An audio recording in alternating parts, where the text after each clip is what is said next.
A haunting crime unfolded in broad daylight at a crowded gas station in Maryland, where a man suddenly pulled out a gun and, without hesitation, fired multiple rounds into the chest of an elderly store clerk, all over a bottle of iced tea. But what enraged the entire community wasn't just the cruelty of the act. It was what authorities discovered shortly after, inside the killer's apartment. A heavily decomposed body and a young woman 8 months pregnant. And not a single person, no friends, no neighbors, no relatives, had ever reported her missing. How could a life so close to entering this world vanish without a trace?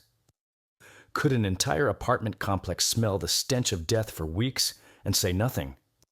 A tragedy that seemed too senseless to be true. And yet it was. This is the case of Tory Moore, where justice was stretched thin, the law questioned, and the pain lay not only in the hands of a murderer, but in the silence of all of us. Today, Cold Radio invites you to delve into the case that stunned America, to uncover what really happened, and ask whether justice ever truly arrived. This is Cold Radio, the podcast of cases with no ending.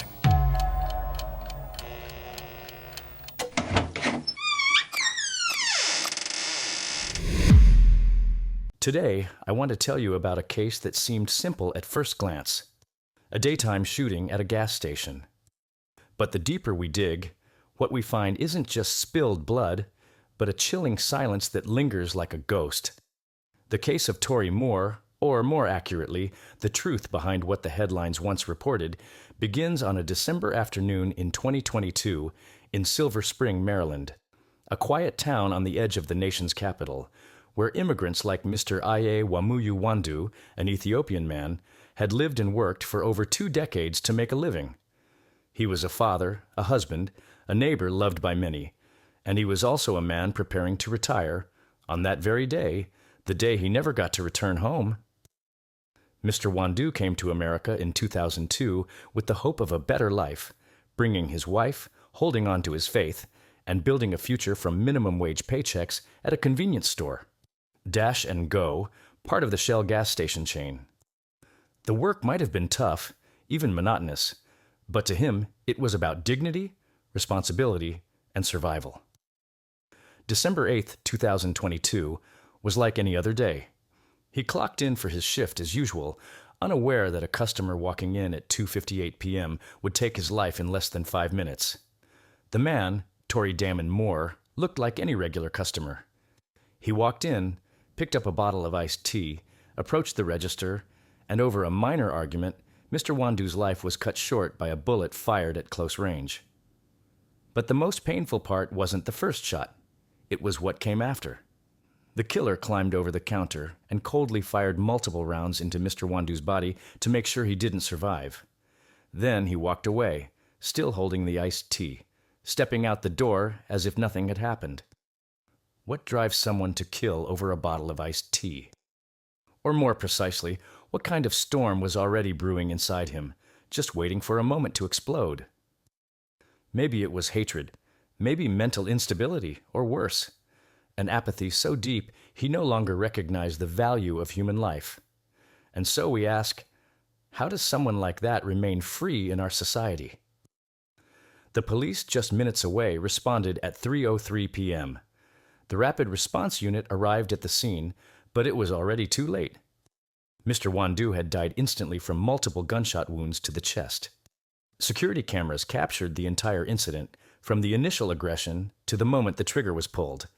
No disguise, no remorse, and no real escape attempt.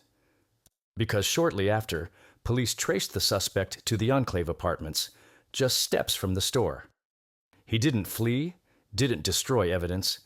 He simply returned home as if nothing had happened. And that detail, that eerie calm, shook people more than the crime itself. The chilling part is, at that moment, police didn't yet know that inside the apartment he returned to, there was another corpse, already decomposing. A horrific truth not mentioned in that evening's news. Mr. Wandu's death was a tragedy, but it was also an opening, a chance to uncover something even darker. And that's why the rest of this story is what truly matters. If the shooting outraged the community, The body inside the neighboring apartment forces us to question how society treats women who are isolated, forgotten, and buried beneath their own fear. But we'll save that part for the next chapter. For now, I want you to reflect on this. Mr. Wandu was killed on the very first day of his retirement, after more than 20 years of hard work. How many of us are hoping for a day like that? A day to rest, return home, and enjoy the remainder of life with our loved ones.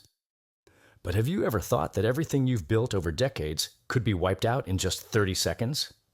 By a stranger with a gun in his pocket and a soul rotting from within. This isn't just a story about a murderer, it's about the value of life and the absurdity of small things. Like a bottle of iced tea, when compared to the end of a human life. If you've ever lost someone to a moment of recklessness, you'll understand the pain Wandu's family carries. And if you think this case is already solved, hold on to that thought. Because what you're about to hear next will make you wonder, is justice ever fast enough to catch up with the evil that walks through our front doors every single day? And just like a long-standing curse of silence, when police entered Tory Moore's apartment at the Enclave Apartments, the first thing they noticed wasn't a sound, but a strange creeping odor seeping through every crack of the door. The stench of rotting flesh, mingled with cleaning chemicals, old food, and stale air. It blanketed the room like a silent accusation. Inside, on the floor, amidst shadows and clutter, lay the badly decomposed body of a woman, nearly mummified, discovered lying on her side, uncovered, with no attempt to conceal her, just complete brutal abandonment. That woman was later identified as Denise Middleton, Moore's girlfriend, and 8 months pregnant at the time of her death. The media didn't dwell on it, but for the police, that was the moment they realized this wasn't just a murder. They were staring at the collapse of an entire humanitarian system that had failed to save a woman in need. The most disturbing part: no one had reported Denise missing, not a friend, not a relative, not even a neighbor. For nearly 2 months, her body decomposed in an apartment complex with people walking past daily. No one checked, no one asked, no one imagined that behind that silent door was a dead pregnant woman. Some were angry, some were skeptical, and some of us felt ashamed. How can a person disappear from the world and no one care enough to knock once? The residents' explanations only deepened the discomfort. Some said they smelled something odd in the hallway, but assumed it was garbage. Others blamed the apartment's broken maintenance request system, which had failed for months, leaving all complaints to vanish into the void. The building manager had posted a note, not about safety, not about inspections, but about updating the resident management software, as if the stench of death could be erased with a software reset. The apathy, or worse, the helplessness, of the community at the Enclave forces us to ask, how many more Denise Middletons lie behind locked doors right now, and no one knows?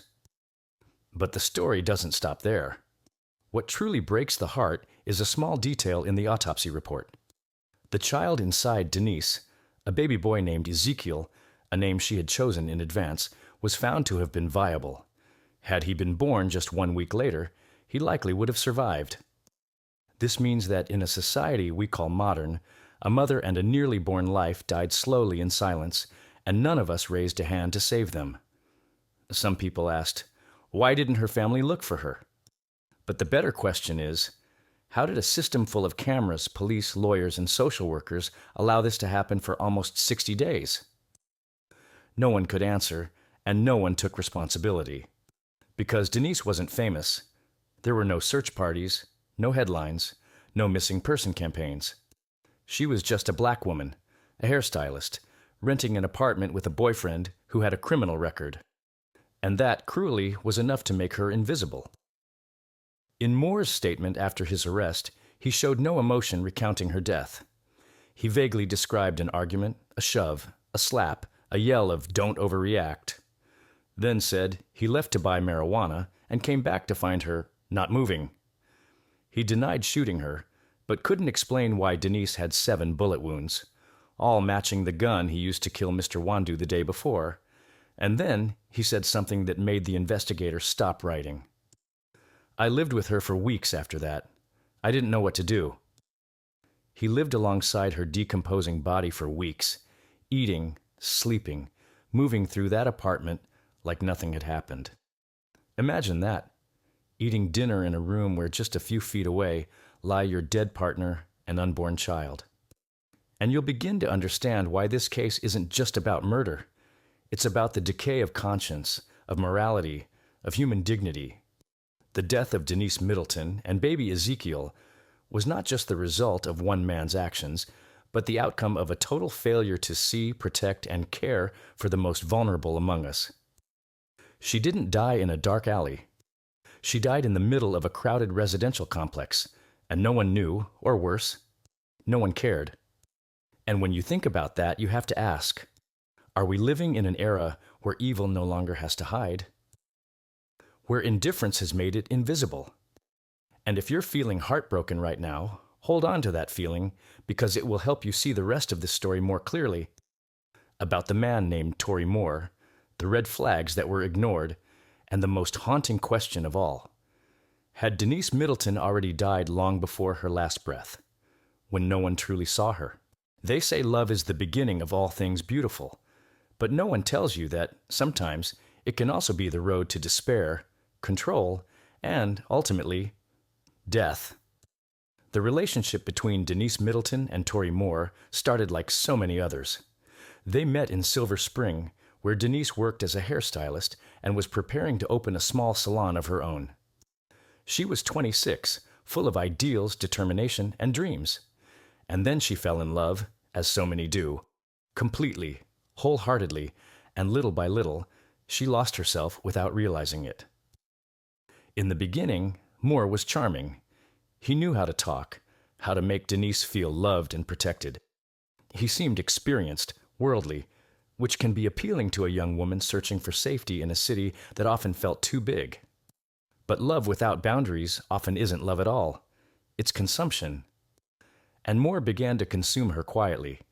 He discouraged her from going out, started monitoring who she spoke to, pressured her to quit work, told her to stay home more for the family. It sounded caring, but it was the first squeeze of a tightening grip. Her friends said that by mid-2022, Denise had cut off most communication. Texts became infrequent, then stopped entirely. She no longer posted on social media, didn't attend gatherings, and when asked, she'd smile softly and say she just wanted more peace. It seemed reasonable until people realized she was slowly disappearing. And that forces us to ask, where is the line between love and imprisonment? And why did so many bystanders, friends, neighbors, even law enforcement, see the cracks, but never stop to ask, Denise, are you okay? The most contested moment came in June 2022, when Denise filed a report with police in Norfolk, Virginia, stating that Moore had assaulted her and even tried to forcefully remove her from her residence. The report was documented, but like thousands of domestic violence cases, it was categorized as a domestic dispute. And after a few weeks, it was shelved. Denise fled to New York, staying with relatives to gather herself. And that was the last time her family saw her smile freely. They thought she had finally left Moore for good, but she hadn't. Just weeks later, Denise returned to Maryland. No one knows exactly why, except for one cousin who said she didn't want to have the baby alone, and still hoped Moore would change for the child. But how do you change a man who's made violence second nature? Moore didn't just have a record, he had a rap sheet: armed robbery, assault, drug possession, kidnapping, and illegal firearm possession. And not once had he served more than a year in jail. A weak justice system had created a beast used to being set free. And Denise, like so many women who loved the wrong man, still believed love could save even the most decayed soul. She moved back in with Moore at the Enclave. And then, like a cruel script, she died. No cameras captured the moment, no witnesses saw it. Just Moore's muddled testimony about a fight, a fall, a slap, a gentle choke. And when he returned, she wasn't breathing. But the body had 7 bullet wounds, all matching the gun Moore would later use to shoot Mr. Wandu. That contradiction was the loudest confession Moore never meant to make. And more brutal than the act itself was his response. He didn't call 911, didn't bury her, didn't inform anyone. He left her body lying there in a room filled with baby clothes, unopened diapers, and unused bottles.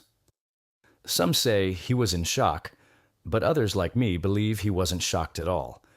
He was just used to disregarding other people's lives.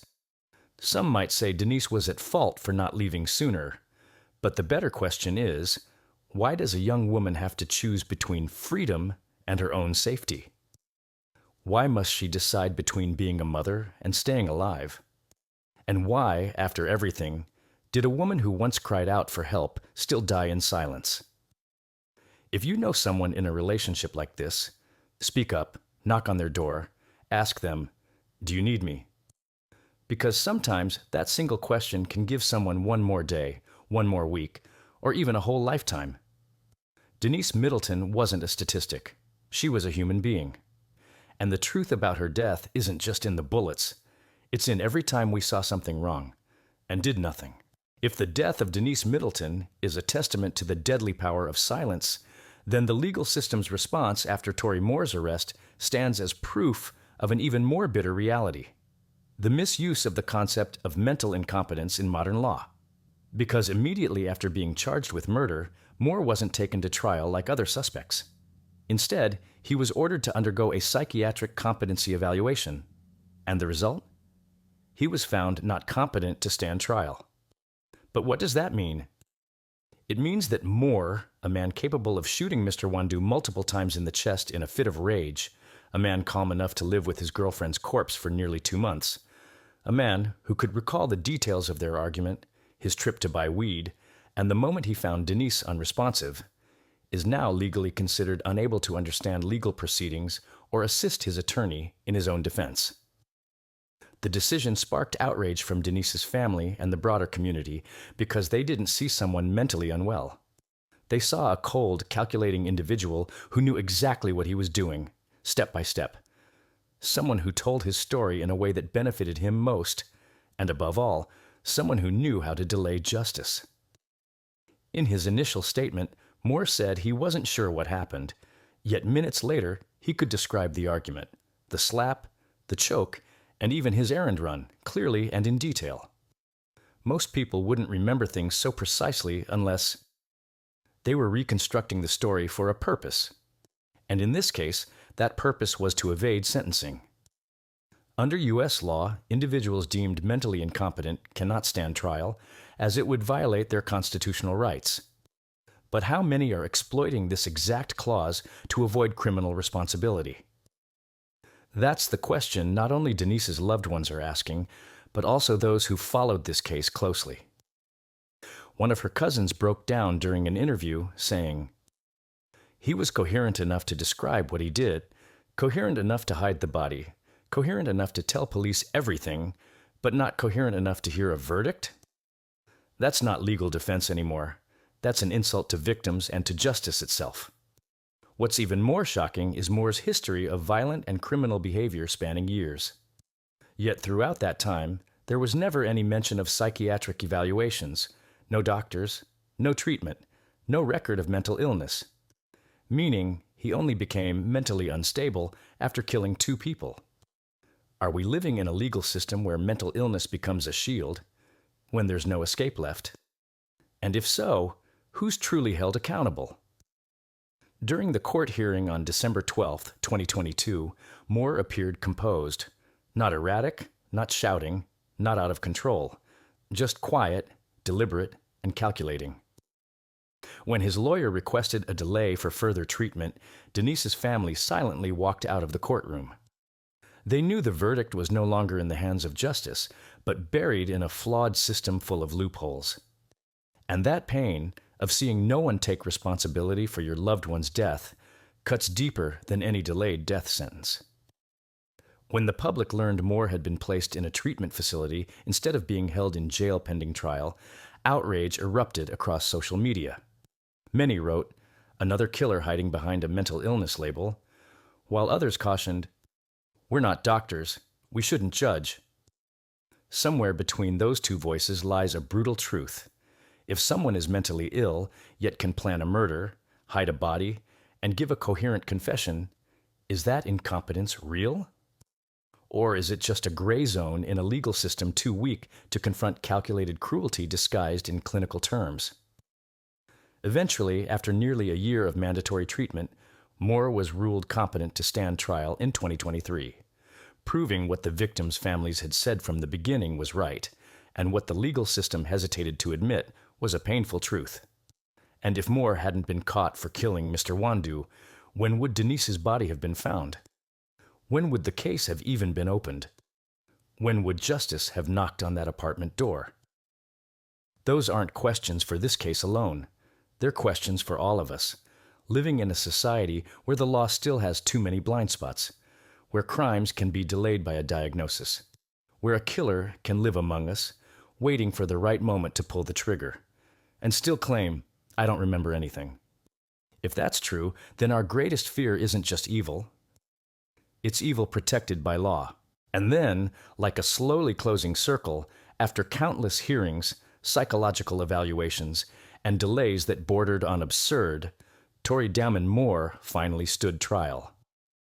On May 16, 2024, in Montgomery County, Maryland, he was convicted of first-degree murder, use of a firearm in a violent crime, and illegal possession of a weapon. Specifically for the death of Mr. Wamuyu Wandu, the kind, gentle immigrant killed over a bottle of iced tea on the very first day of his retirement. Moore was sentenced to life in prison without parole. Justice, at least on paper, was served, but it came without relief.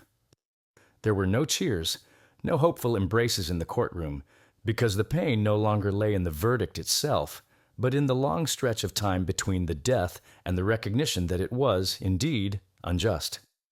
And more than that, anyone who followed this case from the start knew Denise Middleton's case, and that of her unborn child, has yet to be tried.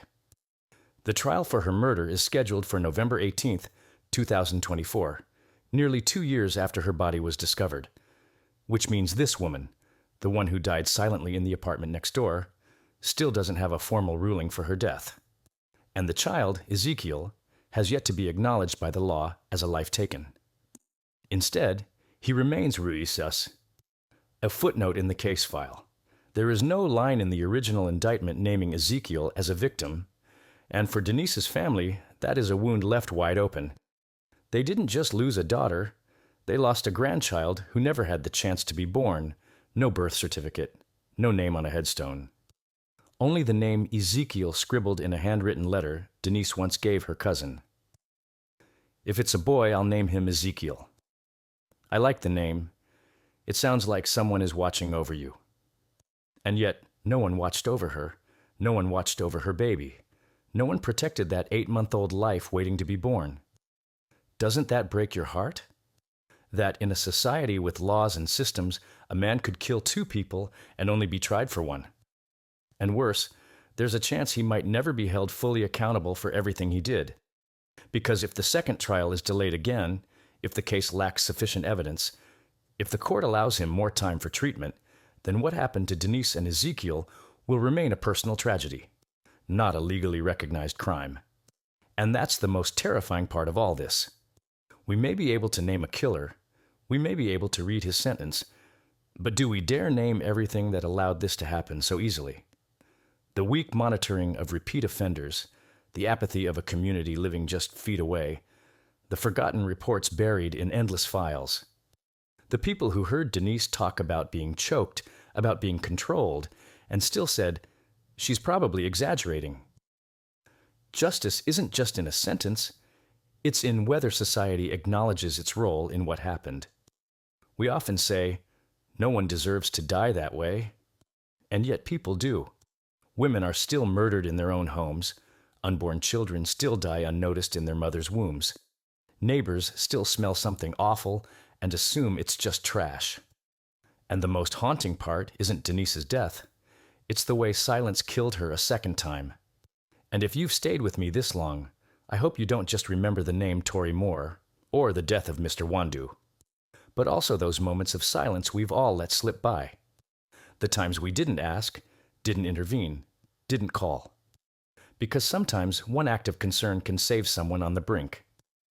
And sometimes, the truth behind a crime isn't in the bullet. It's in the quiet signs we ignored, like the time Denise ran away but came back, like the time she called the police but her case was shelved, like the life Ezekiel could have had, but never did. This isn't just a story to tell, it's a lesson to remember. And if you've listened until the end, please hold on to this. Sometimes justice doesn't come from the courts.